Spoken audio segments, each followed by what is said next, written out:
the really hard part started after the Declaration of Independence was promulgated. In fact, it had started before, but it continued for a very long time after. And there were any number of occasions during the Revolution when our liberty and our independence were very much in jeopardy. This was a hard-fought struggle, and much depended on the patriots sticking together. Much depended on the character of key individuals, most notably, I think, George Washington, who could have become an American Oliver Cromwell.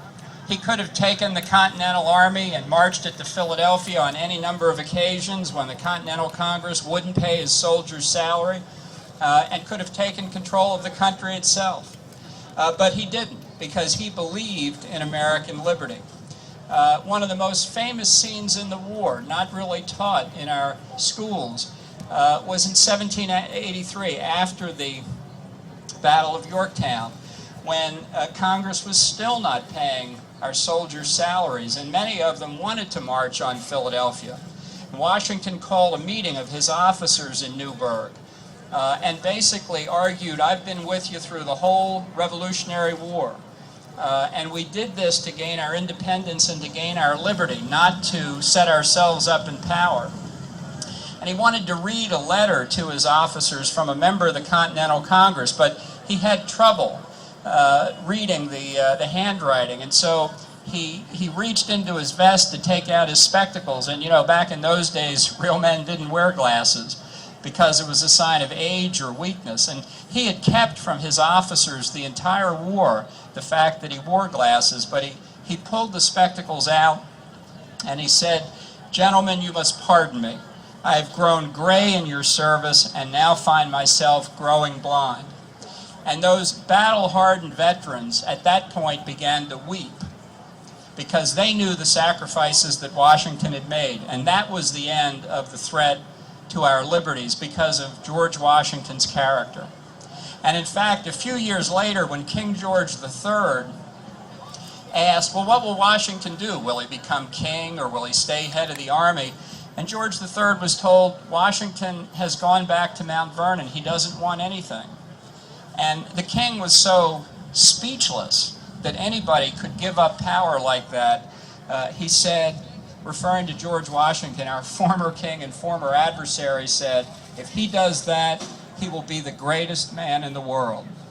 And in fact, he was. You know, when the framers wrote the Declaration here in Philadelphia, they knew that they were taking on one of the world's superpowers at the time.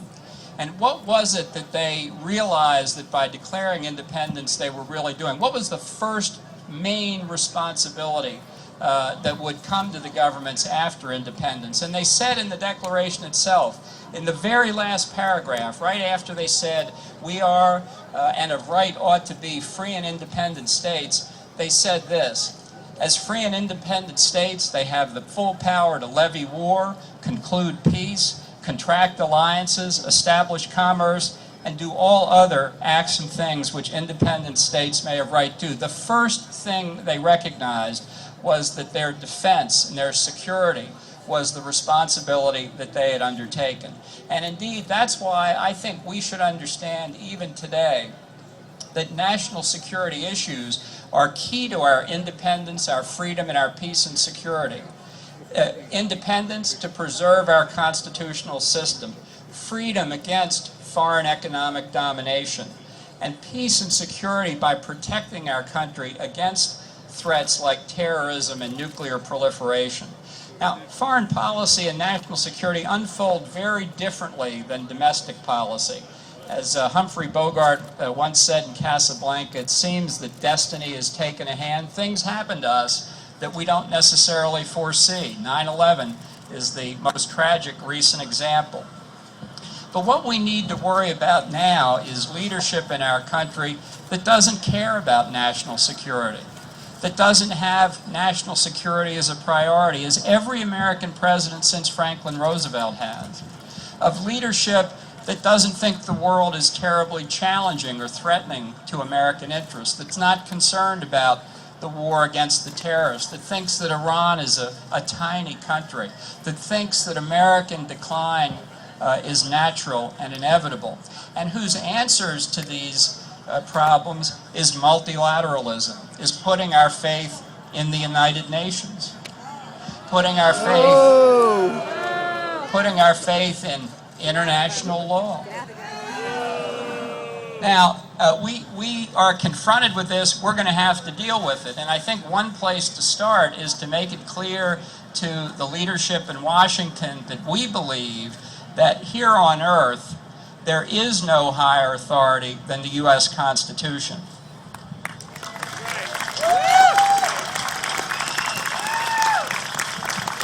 Now, I think part of our problem further is that we've got leadership in Washington that I describe as post-American. Not anti-American, not un-American, post-American. Because they're above all that, that patriotism stuff. They're citizens of the world. So that when somebody, for example, asked President Obama, do you believe in American exceptionalism? He said, yes, I believe in American exceptionalism, just as the Brits believe in British exceptionalism and the Greeks believe in Greek exceptionalism. So it's a typical Obama sentence. He says one thing in the first third and he takes it away in the second two-thirds.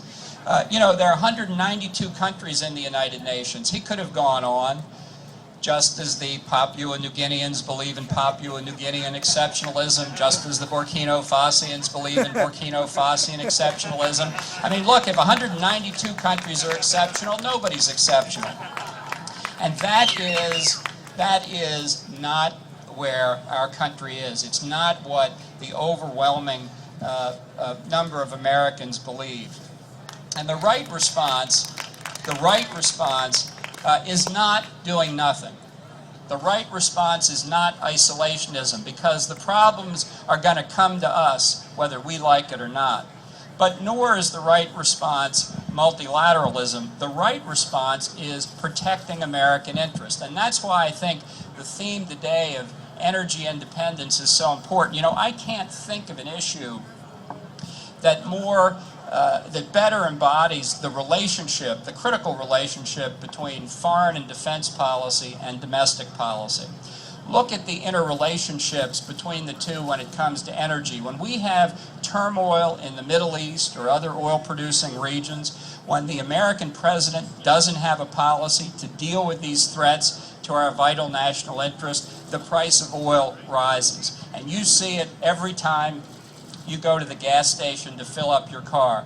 That's a direct impact of turmoil in the international arena affecting our economy. And I might say not just affecting the cost of filling up your tank, but of potentially aborting the already shaky economic recovery. Now, this foreign policy failure is compounded by domestic policy failures. If we drilled for the oil and natural gas we had, if we drilled offshore, if we'd released the moratorium in the Gulf of Mexico, if we'd drill off the north slope of Alaska, if we'd exploit the shale oil and shale gas reserves we have, that would have the effect of increasing production and also bringing prices down.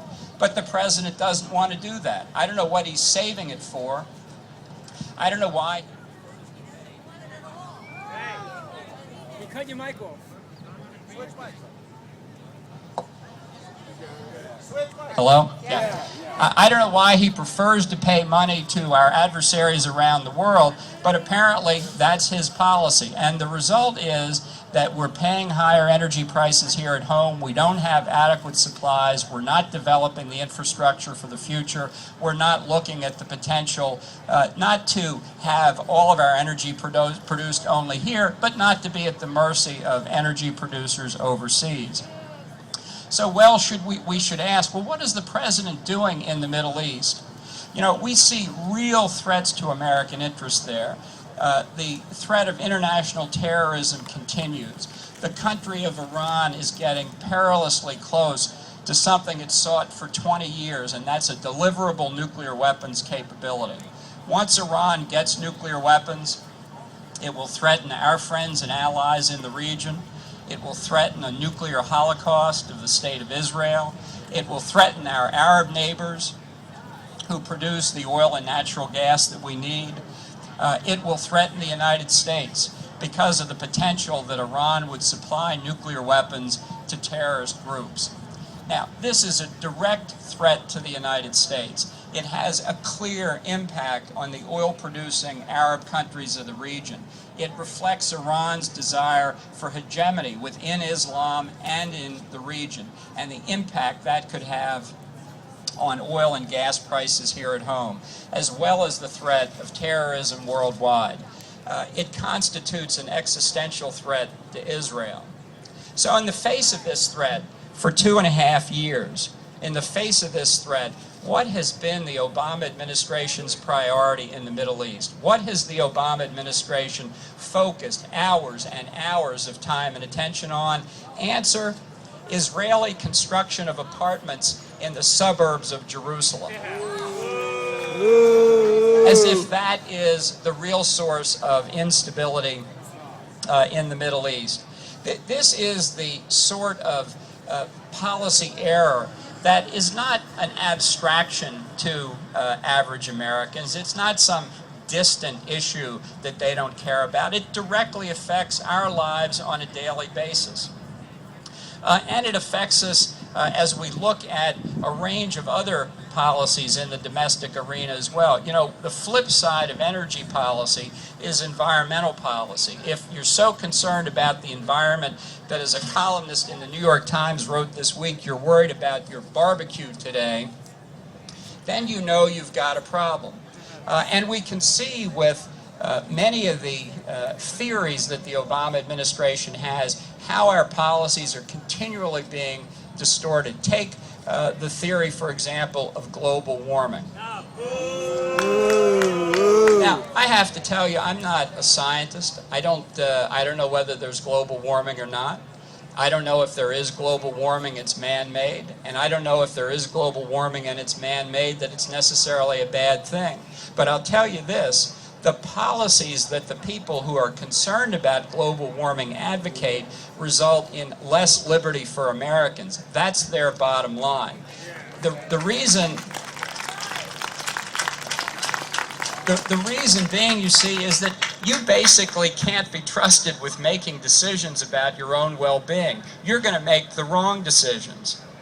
So wouldn't it be much better if your superiors in intellect and knowledge and wisdom, wouldn't it be better if they made all these decisions for you? Shouldn't we have more government regulation? Shouldn't we have more government control of the economy? Shouldn't we give more of our sovereignty to international organizations? No! Gee, it's no wonder they don't hear you in Washington. You know, this is not on their agenda. And I'll tell you something else. If the problem today were not global warming, but global cooling. And I remember when I was in college in the late 60s, magazine covers with headlines like "The Coming Ice Age." If the problem today were global cooling and not global warming, these people would have exactly the same solutions. More government regulation, more government control, more taxation, more ceding of sovereignty to international organizations, because that's what they want. That's what they believe in. Global warming is only the most recent excuse for it. And I think that is something that our politicians still don't understand. Instead, we've got an administration that fiddles around at the edges when it's afraid of what it hears. Tapping the Strategic Petroleum Reserve, for example, the most recent case study of an entirely political decision to drive down the price of gasoline temporarily. You know, we've got a real opportunity coming up next year, and it's one that if we fail to take advantage of it, the change that will occur in the country will be reparable only over decades. People like to say this election's the most important in American history, followed by the next election that's the most important in American history. I have to tell you, the 2012 election is the most important election in American history. Period, close quote.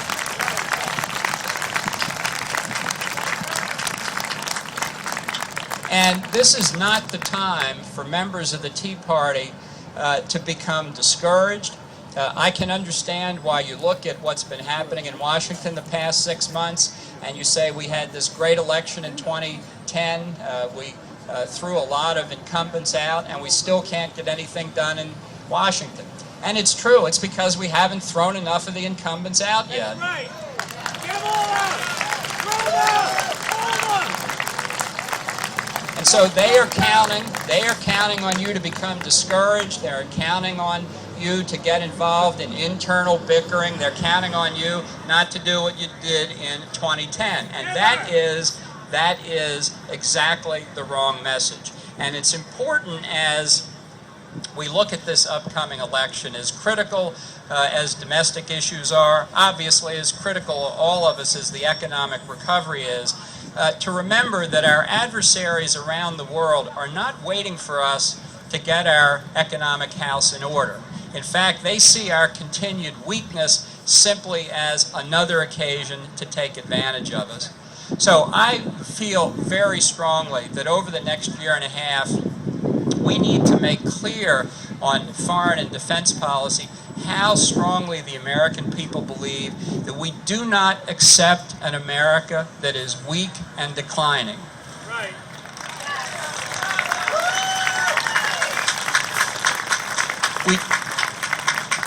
We do not accept an American economy that is weak, overtaxed, and overregulated.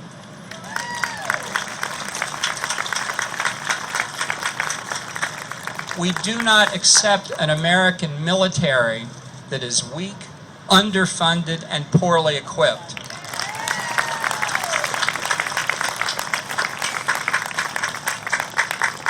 And in particular, we do not accept any American president who is weak, indecisive, and apologetic about our country. You said it, John. You said it, John.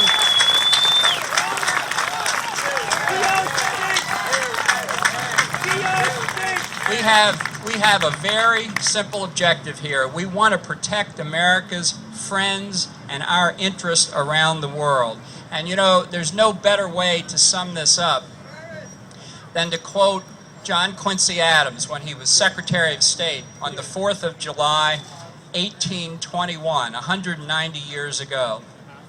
And speaking of America, John Quincy Adams said, "Wherever the standard of freedom and independence has been or shall be unfurled, there will her heart, her benedictions, and her prayers be. But she goes not abroad in search of monsters to destroy. She is the well-wisher to the freedom and independence of all. She is the champion and vindicator only of her own." Thank you very much. Happy 4th of July. God bless you, John. God bless America. God bless you, John. Thank you.